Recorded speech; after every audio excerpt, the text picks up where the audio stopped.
বিসমিল্লাহির রহমানির রহিম। আসসালামু আলাইকুম। রিনিস কিচেন থেকে বলছি। সবাইকে আমার কিচেনে স্বাগত। ভিউয়ার্স, কেমন আছেন সবাই? আজকে আপনাদের সাথে শেয়ার করব আমি একটা ভর্তা রেসিপি। আমি আজকে শেয়ার করব কচু শাক ভর্তা চিংড়ি মাছ দিয়ে। অনেক মজার একটা আইটেম, একবার চেষ্টা করতে পারেন আপনারা সবাই এভাবে। খুবই মজার। যারা ভর্তা প্রেমী তাদের এই ভর্তা রেসিপিটা ভালোই লাগবে ইনশাল্লাহ, আশা করি। তো আমি চলে যাচ্ছি রান্নায়।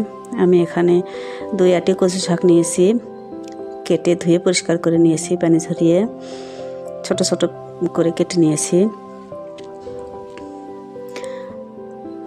আর এই কচু শাক আমি ভর্তা করব চিংড়ি মাছ দিয়ে। তো আমি এখানে চিংড়ি মাছ নিয়েছি, ছোট কচু চিংড়ি, আর খোসাও আছে এখানে, চিংড়ি মাছের খোসা সহই নিয়েছি।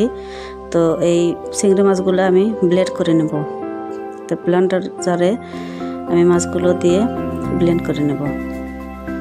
এই ভর্তাটা আমি শিলপাটাই বাটবো না, ব্লেন্ডারও বাটবো না, প্যানের মধ্যে আমার ভর্তাটা কমপ্লিট হবে। তো আমি মাছগুলো ব্লেন্ড করে নেওয়ার জন্য একটা জারে নিচ্ছি। আর রান্নার জন্য এখানে প্যানে তেল গরম হতে দিলাম। সরিষার তেল দিয়ে আমি ভর্তাটা করব।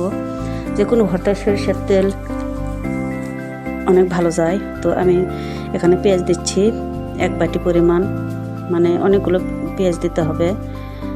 আর 2টো দেশি রসুন কুচি করে কেটে নিয়েছি। ভর্তায়, এই কচু ভর্তায় পেঁয়াজ রসুনের পরিমাণ একটু বেশি হতে হয়।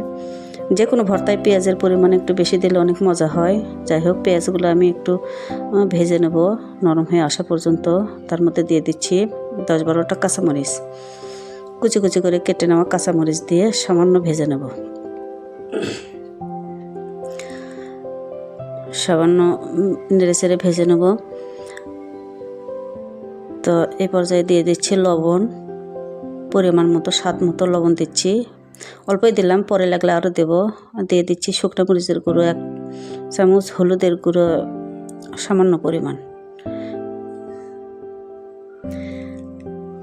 দিয়ে আমি মশলাগুলো ভালো করে নেড়ে চেড়ে মিশিয়ে নেব। আর তার মধ্যে দিয়ে দিচ্ছি সেই ব্লেন্ড করা চিংড়ি মাছের পেস্টটা।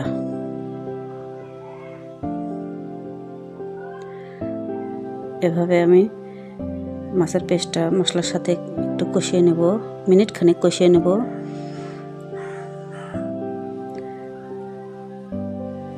এভাবে হালকা করে কষিয়ে নেব। আর মশলাটা সিদ্ধ হওয়ার জন্য একটু পানি দেব। কচু সিদ্ধ হবে এই পানিতে। যাই হোক, ব্লেন্ডার জার ধুয়ে আমি পরিমাণ মতো পানি দিয়ে দিলাম।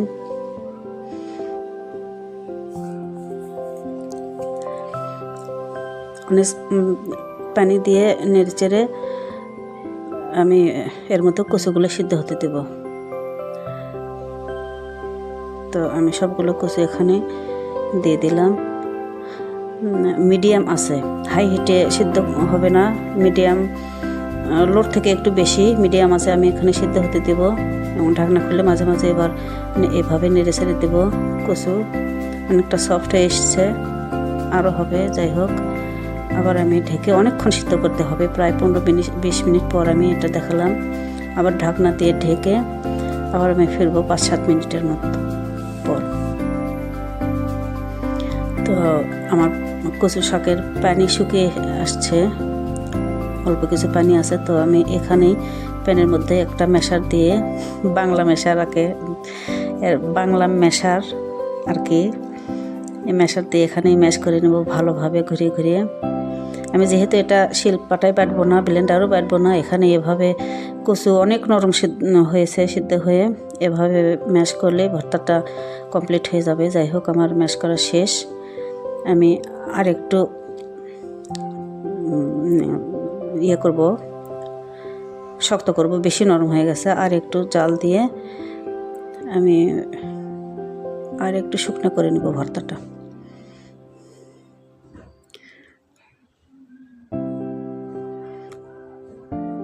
তো আমার ভর্তাটা প্রায় শেষের মতো, আর 2 মিনিট জাল দিলে হবে। আমার লবণ একটু কম মনে হয়েছিল, আর 1/2 চামচ লবণ দিলাম। লবণটা আবার মিশিয়ে নেব। এরকম একটা ভর্তা থাকলে অনেক রুচি করে ভাত খাওয়া যায়। মাছ মাংস অনেক সময় রুচি হয় না খেতে।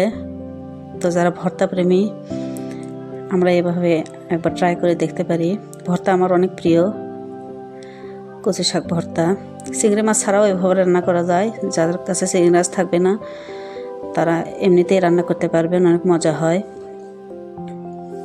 তো আমি এবার একটা সার্ভিং প্লেটে তুলে নিচ্ছি। আমার ভর্তাটা শেষ, কমপ্লিট রান্না। অনেক লোভনীয় হয়েছিল, খেতে অনেক মজা হয়েছিল মাশাআল্লাহ। তো উপর থেকে একটু আমি সরিষার তেল দিচ্ছি। যে কোনো ভর্তায় পেঁয়াজ, রসুন, সরিষার তেল এগুলো পরিমাণে একটু বেশি দিলে অনেক মজা হয় খেতে। ভর্তাটা অনেক মজা হয়েছিল। তো সবাই একবার এভাবে ট্রাই করতে পারেন ভিউয়ার্স, আশা করি ভালোই লাগবে। আমার ভিডিওটা যদি ভালো লাগে সবাই আমার ভিডিওতে একটু লাইক করবেন, কমেন্ট করবেন আর সাবস্ক্রাইব করে পাশে থাকবেন। সবাই আমার জন্য দোয়া করবেন। আপনাদের সবার জন্য দোয়া রইল। সবাই ভালো থাকবেন। সবার সুস্বাস্থ্য দীর্ঘায়ু কামনা করে শেষ করছি। আলহামদুলিল্লাহ, সবাই ভালো থাকুন। আল্লাহ পাক সবাই আপনাদেরকে সবাইকে নেখাত দারাজ করুক।